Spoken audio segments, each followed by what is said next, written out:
Hello, hypothetical viewers, and welcome back to Shining Force CD Book 3. In the last episode, I completely forgot to break between episodes, between battles, and started this fight, but luckily we lost it anyway, so now we can go back and do it again. We are fighting ourselves, and by far the most dangerous are going to be the characters who can cast magic, including Ben and Nick. Because I de-equipped everyone else, and it appears that the AI isn't programmed to equip weapons. Presumably because in the normal game, enemies are always, they start the fight equipped with the only weapon they have, and they don't have any means to de-equip it, so there was no need to program them to do that. Would have been a waste of time. Except for this one bonus gimmick fight where it actually matters. But it will still be challenging because of all the wizards. Our party has a full 3 people who can cast Bolt 4, and we also have Natasha who can cast Blaze 4. So we've got a tough crew. Lots of wizards.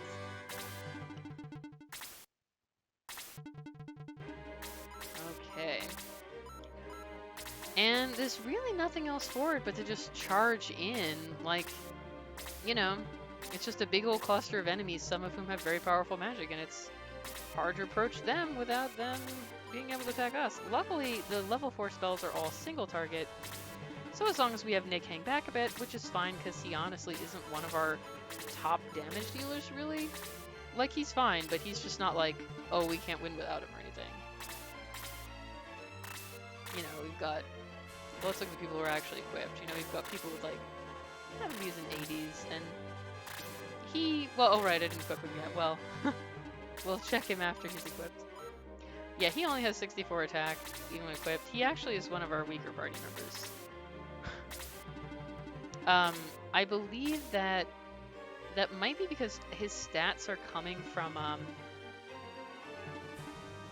that's all 3 Bolt people in a, I don't want to send her too far ahead. Like, she can't kill all of them, and she may not even be able to kill one of them in a single hit. And then it'll become very dangerous. So let's approach carefully. But yeah, and I'm actually, as well, I'm just gonna guess that, killing their Nick won't just instantly end the fight. Although, who knows, it might. Maybe he's the boss. But, I think it's because his stats are drawn from sort of Haja, because it appears that, this is my guess based on the characters who exist in both games, it appears that if you include save data from sort of Haja, the game will pull the character data from there if the character is available. And Nick is in both games, but unfortunately, in the second game, you just get him in the last battle, and he sort of comes sort of with preset stats. And the stats are calculated as if you promoted him at level 10. But we didn't do that for any of our other characters, right? We leveled everyone up. And in the first game, in Shining Force Gaiden, we did the same thing for Nick. We leveled him all the way up before promoting him. But we can't do that in sort of Haja, obviously. We get him promoted already, so his stats just can't be as high ever as the other characters, unfortunately. But I guess it kind of works out nicely because we need to keep him back to avoid him getting hurt, and he wouldn't have been that good anyway. So it's like, oh well, no loss. Sorry, Prince Nick, but in a way, you know, ideally the king should probably be, you know, staying behind directing the battle rather than running out and getting killed and then there's a mass confusion. So it's fair enough.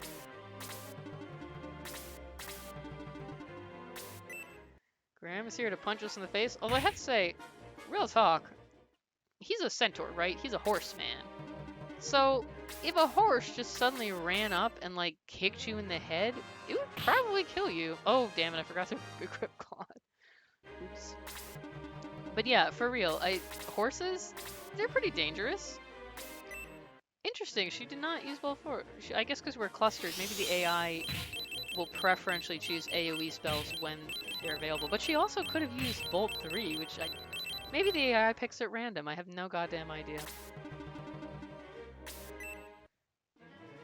Like, that tactic did not make any sense to me. She could have done a lot more damage. But yeah, For the centaurs, I feel like instead of punching us, they should kick us with their horse legs, and then we would definitely die. Well, at least this uses up Nick's copy of Bolt 4. We will die here from Hellblast, unfortunately. Ugh. I got a little too aggressive. It's tough. It's very hard to approach the shadows without being in range of, well, all of them, because they just sort of hang out in a cluster.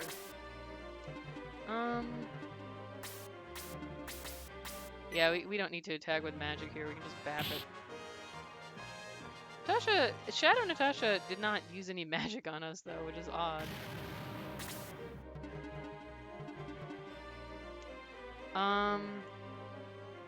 You know, I will attack Nick just because it's possible he really is the leader and that killing him ends the fight. I'm doubtful. Because it's like, why would that be the case? The game probably wouldn't be designed that way, but it could be, so I'll test. But yeah, very tough to approach. Like, if we weren't choosing to fight, I think this would actually be immensely challenging. It's not the fight we could just, you know, dash through or anything. Because usually in maps, like, the enemies are sort of spread throughout the map in little groups, whereas here, they're just a full army sitting at the bottom of the map, just like our party usually is. So Nick was not the leader. I was sort of assuming that. So Ben still has a copy of Bolt 4. Obviously May does too. I'm hoping we can take out May before she murders us all. Is Ben also a if he dies you lose? Well, I guess we'll find out. He's not. Awesome. Okay. It's unfortunate, but it is what it is. I wonder if... Is the Earth Axe? I guess it doesn't do anything. Some of the special weapons have, like, they cast spells when you use them. It's gonna get rough. No, what is going on with May? She's just like, oh, I don't feel like casting Bolt. It's passe.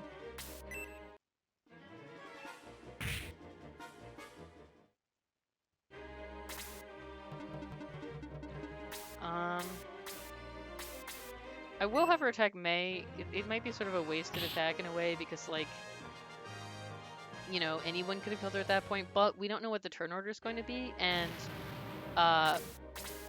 you know, at this point, Ben can't cast Bolt again. Nick is already dead, so May was the highest priority target. You know, speaking of Bolts, I might as well bust out our copy. Who do we want to kill here? I think she can actually one-shot Claude. Let's see. Yeah, there we go.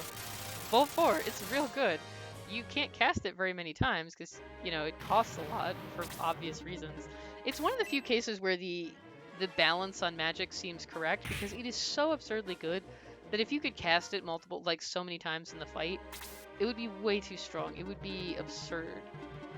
So it actually feels fair that it's like, you're gonna have this thing that's like ultra destructive.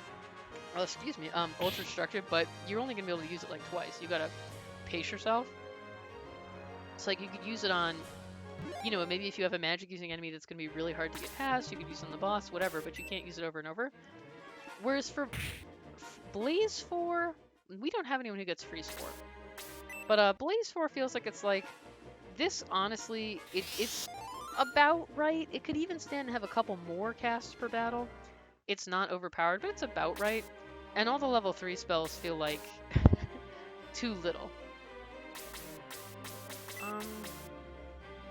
Is anyone, like, seriously... Yeah, we got some injuries. I guess we might as well just... Why not? You know, Aura 4 time. But Aura 4 also feels reasonably balanced in that it's like, we only have enough MP to cast it twice a battle, but it's also absurd. It's a full heal on your entire party. It's like, wow, that's dang good. It would be sort of unfair if you could just cast it over and over and over. So the very highest levels of magic tend to feel like these feel appropriately powerful given what they cost.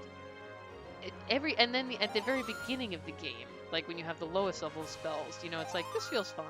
It's right in the middle where it just, you know, which unfortunately is most of the game, and you really only get the level 4 spells if you grind way past what's necessary. So for most of the magic user's career, and for people who are doing a more normal playthrough, the entire, basically the end game, they're completely not balanced and they're weak. So it's unfortunate.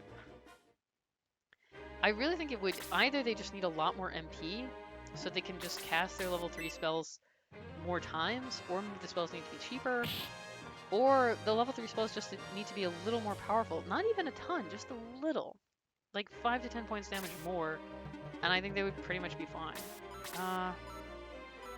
I will actually use Free Street just because we do have them stacked up here like this. So it's good to get some chip on all of them.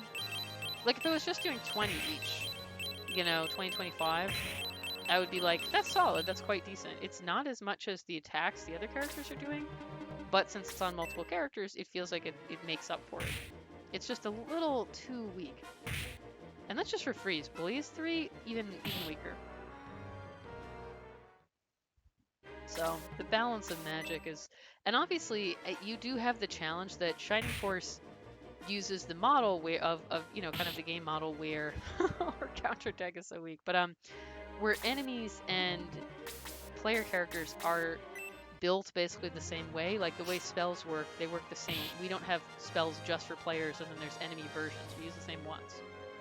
Same thing as like we have mostly the same weapons that the enemies have. And so the problem is that spells coming from the enemy can hurt us a lot more because our party is much more likely to be clustered up in one spot as opposed to little groups of 2 or 3 that the enemies have throughout the map. And then on top of that, we have to survive the entire map and every group of enemy all the way to the boss, and we don't have a ton of healing.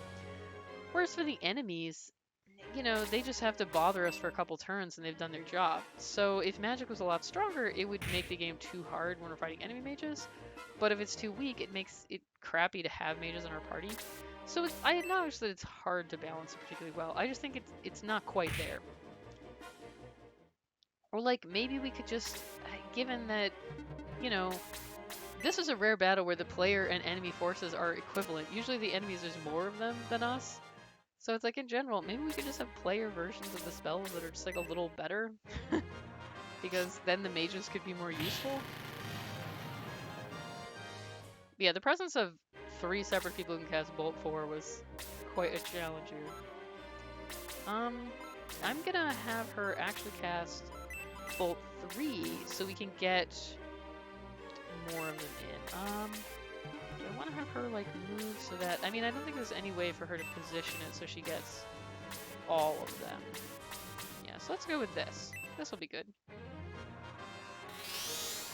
It won't kill any of them, but it will get them all down a lot. Like Bolt 3 does something, what feels like, Bolt 3 feels decent. It's even a little expensive, but it feels like this is reasonable. Unlike most of them, sadly. I guess this won't do a ton, but Blast is like nice if you just need the healer to finish something off, but not particularly good overall. But that, I feel like that's fine because it's like the healer's job is to heal. They don't need to have a big attack.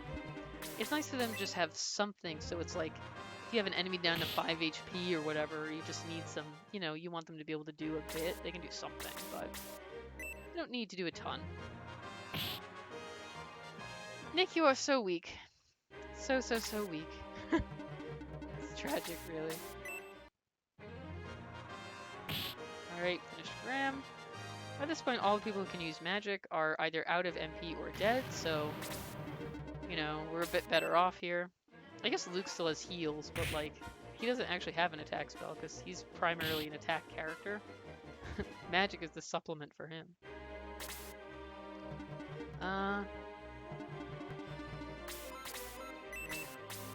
Should finish off Shadow Ben.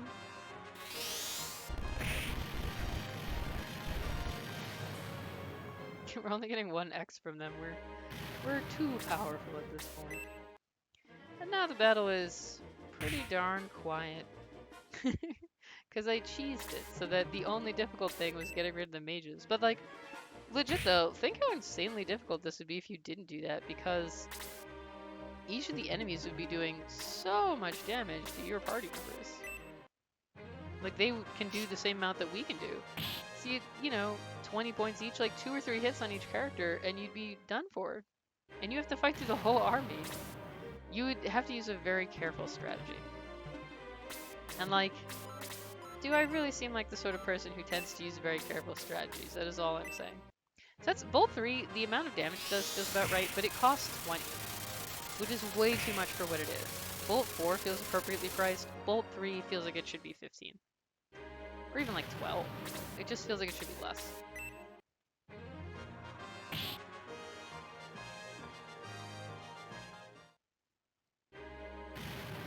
Alright, we're getting right down to the end here. We do not have too many foes left. I think it's just Jaha, actually. We somehow didn't attack him until now. Somehow left him for last.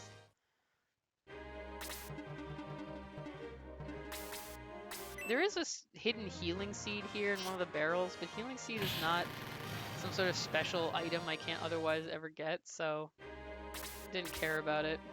I think it might be this barrel, I don't know. I guess we can check if it's this one. It's not. I don't care about the healing seed, sorry. If it was a hidden, like, special weapon or whatever, sure, but... that was actually pretty tanky. Well, but that means that magic is good to use against him. Blast 4, I will say, you know, for the amount of damage it does, 8 MP, pretty cheap. It's low. And obviously, I think part of that is just because, like, you know, your healer should mostly be healing and not attacking. So if the attack spell was very costly, you'd never use it because you'd be like, well, that'll waste their MP for healing. So, you know. But it is, like, surprising how cheap it is given how expensive everything else is. Like, it's only 8 and Bolt 3 costs 20 and does less, even if it does it to multiple people. It's so strange. And there we have it. I just needed to hold Nick back so he doesn't get murdered by Bolt. Excellent job! You little brats.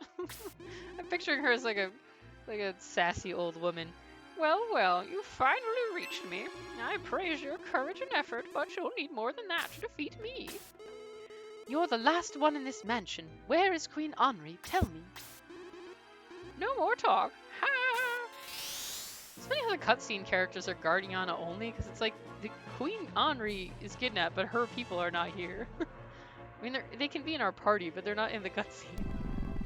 Whoa! It's a battlefield that's like in, I don't know, we're hovering over a pit or something? We're in the sky? I don't even know. We're in space? Come on! Alright, let's check this out. How about this jab? Phew! Oh, she's using an attack in the cutscene. Ha! Did she already? Oh no, her health bar is so long that it has... It's the yellow, green, blue, and then black is like the 4th layer.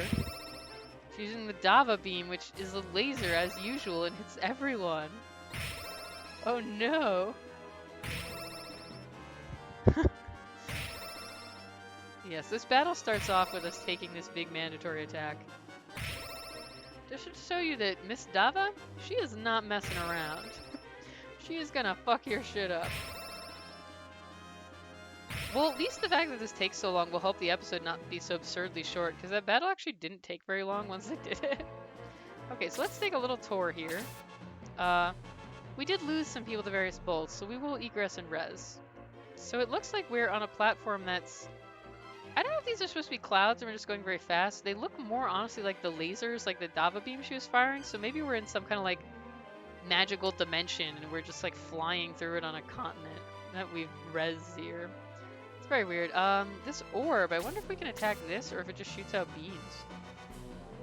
So this is a battle. I don't know if more enemies will appear maybe, but here's our boss. She actually doesn't have any spells, which is funny because I sort of thought she was a wizard. I guess she's more like just a wise, you know, sage sort of person. She doesn't cast spells, but she can summon lasers. And she does have MP, absurd amounts of MP, so maybe she has some sort of ability that's like magic, not an official spell. Yeah, because her attack isn't terribly high, so clearly she's going to be attacking us with special powers. She has very high agility though, so I think she's going to get her turn a lot. Yeah, she's way more agile than any of us. This is going to be hard. So it looks like we just have to run across the battlefield to reach her, basically. Let's get started with an egress. Gotta bring the party back. And you know, if you were willing to level grind or just use all of your characters regardless of level, you could potentially have multiple flying characters here. Because you also have fucking Screech or whatever. Yeah, I think that's all the flying characters. So, let's take a quick peek through them just to check. So we got Claude. Whoa, Domingo actually also flies. Unfortunately, he's not... Now, I only got him up to level 11. He might... Maybe he gets higher levels of the spells if you get him even higher. And Amigo flies as well. Well, I think technically there are different levels of flying. I think they're hovering. It changes which obstacles you can get over, I think, if I remember right. But they would be able to go over the holes in the ground anyway. And again, I only leveled her up to 12. If I leveled her higher, maybe she would get Aura 4.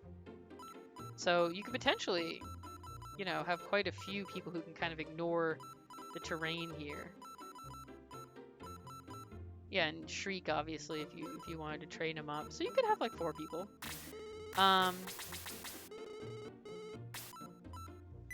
Anything new in the shop? I don't think there's ever going to be anything in this shop. Yeah.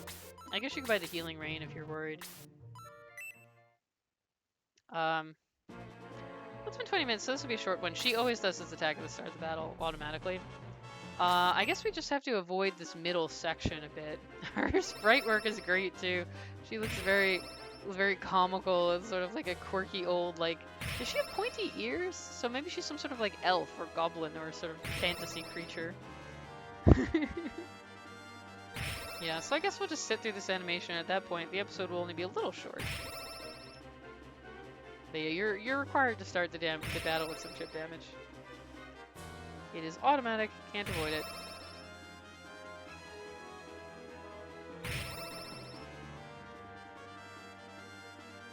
But yeah, the next episode will be this battle. I guess that'll be the grand finale because this is the last chapter of Book 3. It is a short... Book 3 is not like a full extra game on its own. Books 1 and 2 were originally individual games, and this is a re-release with both of them. Book 3 is just a bonus, and it is not as long. But it is fun, and yeah, I guess we'll just kind of split the party and have them walk towards the top.